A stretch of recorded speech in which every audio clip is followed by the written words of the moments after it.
Well, welcome back to another video, everyone. As you can see right behind me, we do not have the aquariums we usually have. Well, that is the main topic of today's video, so without any further ado, let's dive into it. Okay, so we don't have the aquariums here anymore, which is really sad, but also kind of great at the same time. We did get something from this whole experience. Now I'm gonna talk you through it. 3 a.m. on a Monday night, a couple weeks ago. Yeah, I woke up to a dripping noise. Now, for those who don't know, my bedroom is my fish room. I have 8 aquariums in the fish room. So in my bedroom here, and I sleep in here as well. All right, so there's just like stuff here. I don't wanna show you that. But you walk in, usually there's 2 fish tanks right here. And then there was the bed. And then there's this whole shelf covered in fish tanks. If there is like a single malfunction in any of the tanks as far as filters and stuff go, I always wake up and I just quickly fix that, go back to sleep. All right, this was a Monday morning, a school morning, horrible. And 3 a.m. I woke up, and 3 a.m. I woke up to the noise of dripping. So I go usually there was a desk here that the fish tanks were on.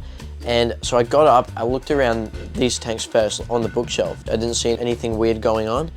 I couldn't find any source of dripping, so I went to the desk and I looked under the desk where it was loudest. I shone a torch and there was like 10 rows of drips right underneath the 20-gallon tall tank, the 80-liter, which is, a pretty big tank for this fish room, the biggest one that we have in here. I was dumbstruck. I didn't know what to do. I quickly, woke up my dad, as you do, and of course you got to take the action and drain the tank. That's the first thing you do. There were fish in it. These tetras weren't slow fish at all, let me tell you that. Plus, it was really heavily planted with Vallisneria. So it was hard to get any net in without getting tangled in all the Vallisneria.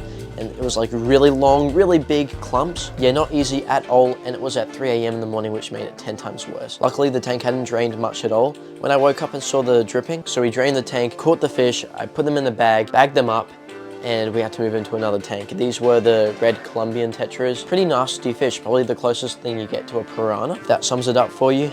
So there wasn't really many options, any tanks, all my tanks are usually community tanks or have a lot of smaller fish or shrimp. These fish are just a little big for all those tanks and all those inhabitants. We had to do something quick.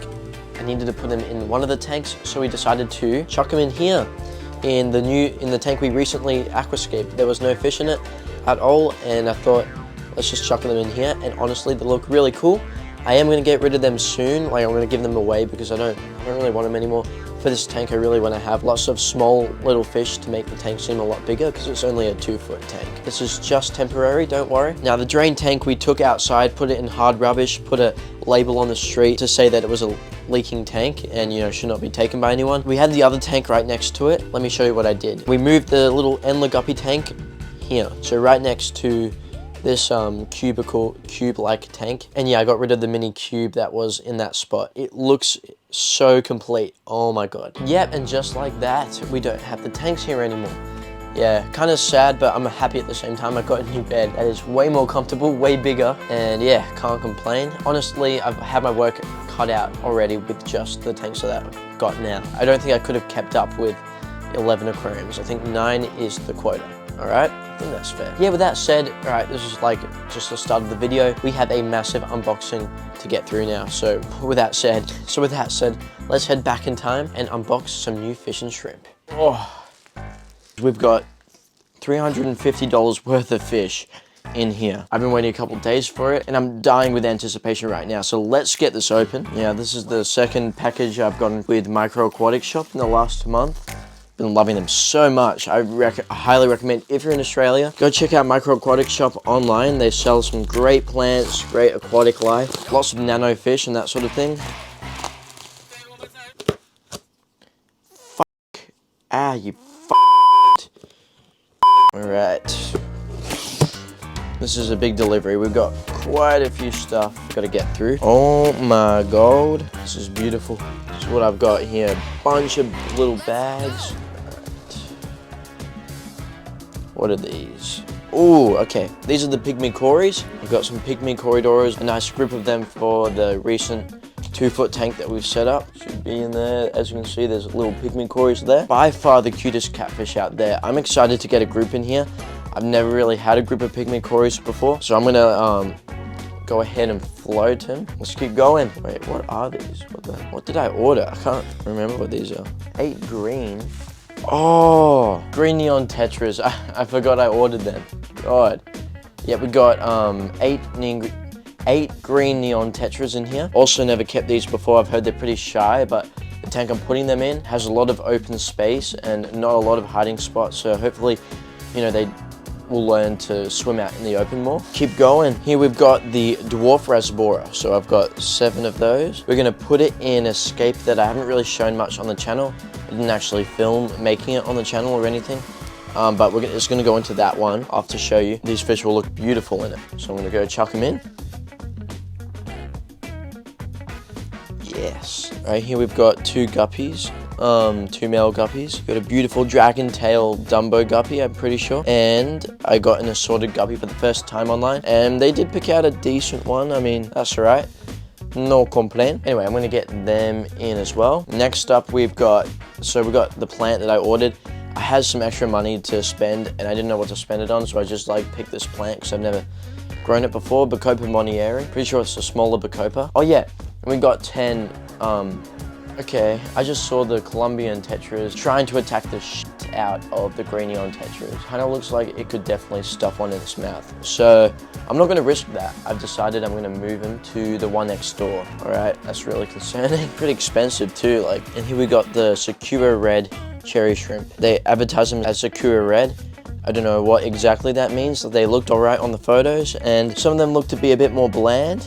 But, you know, maybe they just need to grow a bit and color up. But, you know, they were so cheap, so I thought I'd buy them. Alright, so I've got all the fish acclimated now. I'll give you a quick rundown on what's all happening around the fish room at the moment. So in this tank, we have, with the red Columbian Tetras, the Pygmy Corridoras, all 9 of them. And we've got the 2 fancy guppies going in as well. I just put the light back on now.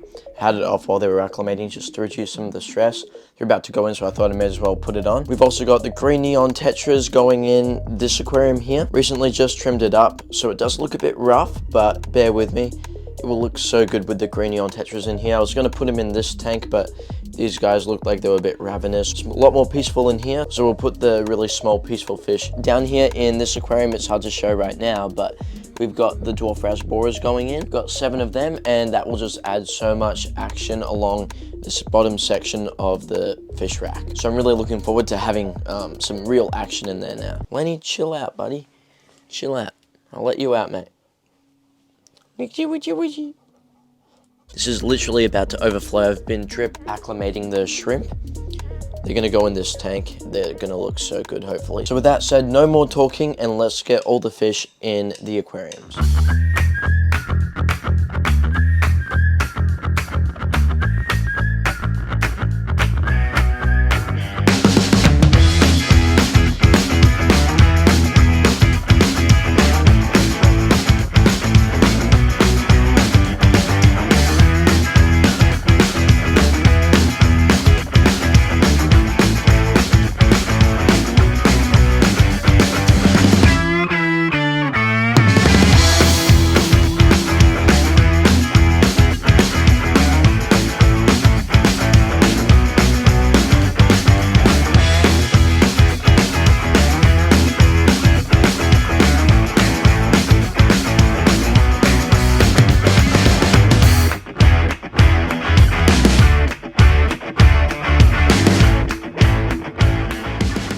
Alright, it is 2 months later, and yeah, it's been a really long time, but let's take a look at all the new fish, show you how they're doing and how the tanks are doing. So here's a quick little look. We've got a bit of algae in this tank, as you can see, and we move further down, a bit more algae. But overall, the tanks are looking really nice. Here we've got the Endler jungle, and then next to it we've got the Dwarf Rasbora tank, the drink dispenser, and the Pea Puffer tank here too. Now let's start up here. We've gotten a couple of new fish for this tank as well. We've had a couple die. It's pretty sad. There's a little circle of life going on around here, but it's mainly because of these fish. Now the red Columbian Tetras, they are super aggressive. They're basically like a piranha, as I said before. One time I was feeding the fish, and one of the guppies got really excited. I just filled the tank and it was a bit too high. It was like a bit higher than this. And one of the guppies jumped out. I literally saw it, and so I picked it up, put it back in the tank, and as soon as it hit the surface of the water, they thought it was food, and one of them just straight up attacked it. Went from the side and pinned the fish down, and yeah, it was an accident, obviously, but the others joined in, and they eventually had a little fish feeding frenzy and killed that fish pretty quickly. Yeah, nothing I could do. It all happened within like a matter of 20 seconds. So I was kind of just shocked half the time, and then yeah, by the time I recovered, it was too late to save the fish. It was basically bit in half. Yeah, so that happened to one of the guppies. What we're gonna finally do on the weekend is get these guys out and rehome them to one of the local fish stores, and then we finally won't have to worry about this sort of stuff happening. It's crazy. Yeah, unless the tank was a lot bigger and we had faster fish swimming about the tank, then we would be fine, but yeah, with guppies and stuff, and it's only a 2 foot, they've got to go. And instead we're going to replace them with a bunch of small schooling fish, which will look really cool, trust me. I've also got a couple more guppies to replace, one of the dead ones, some tuxedo guppies. Different sort of types though. Yeah, they're really nice. Nothing too expensive too. Just really simple but very colorful. And I have to say, I really love the pygmy cories. They are so fun. Oh, look at them. So they don't even school. They just scatter throughout the tank and they sit around or they scavenge for food. They're doing either one of those. And they're really cute, but look at them. Sometimes they huddle up in the corners. It's always the corners too. Oh yeah, there's one right there. They're all alive too, like believe it or not. None of the Columbian Tetras actually ate a single Corydoras. So that's pretty cool. Here they are right here. I don't know, maybe they've got some truce, I don't know. But hey, I'm not complaining, so we've still got all 9 pygmy Corydoras. So yeah, that tank overall is doing really well and will be even better as soon as we get rid of these fish. Now next door, we've got the green neon Tetras. Have to say they're really cute and they're really cool. They're a lot smaller than the neon Tetras. If you compare the neons and the green neons, big difference. I reckon they're at least double the size, the normal neon Tetras. Because the ones I've got in my 90 litre, they're massive. Lots of platy breeding. I know they're all the same fish, but it's just such a big pop of color. Look at that. And every time I'm near the tank, they just always come to the front to beg for food. So, basically when anyone's coming to see this tank, there's always going to be the fish at the front here, which is really beautiful. So yeah, green neon Tetras up there doing really well. We move down here.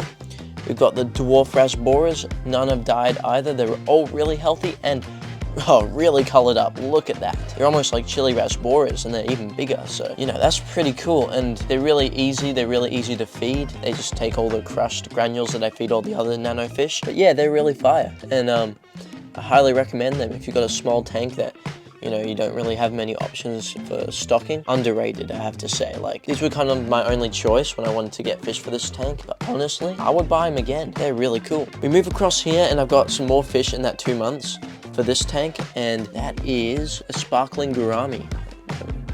There we have one of them. I actually got 2 from oh yeah, there's the other one up there. A lot bigger. This one's the male, and I'm hoping this becomes a female. It's too early to tell at this stage, but there we have a Nano shrimp right there. How cool is that? But yeah, they're really cute. They're really curious little fish too, I have to say. They're always just coming to the front, checking me out. Pretty easy to feed too. They just eat all the prepared foods that I feed the Endlers. So I used to have a chocolate gourami in this exact setup. Yeah, unfortunately that died quite a while ago. It's good to have some gouramis back in this tank again. And yeah, I thought we'd go for some sparkling gouramis this time. Oh yeah, look, here in the Pea Puffer tank, we got the Pea Puffer. Really sad news, we had one of the Pea Puffers die. I think it was like a month ago or something. Yeah, I can't remember the cause, but unfortunately we've only got one left. But yeah, the wood parameters were really healthy and I've been feeding them, so don't know what was wrong, but yeah, this guy's doing really good. I think the other one, he wouldn't eat as much as this guy, and I think he was a bit too picky. Maybe there was some parasite or something, I don't know. But anyway, the fish are doing great now. The CPDs are really healthy, so there's no reason to freak out. And yeah, here's cutie patootie. Ouija. Overall, I think it's a pretty successful video. Thank you guys so much for watching. I'm sorry we had a massive break in uploading recently. That's gonna happen every now and then because life gets in the way of things. It's good to be back. And with that all said, you guys have a great day, and I'll see you all in the next video.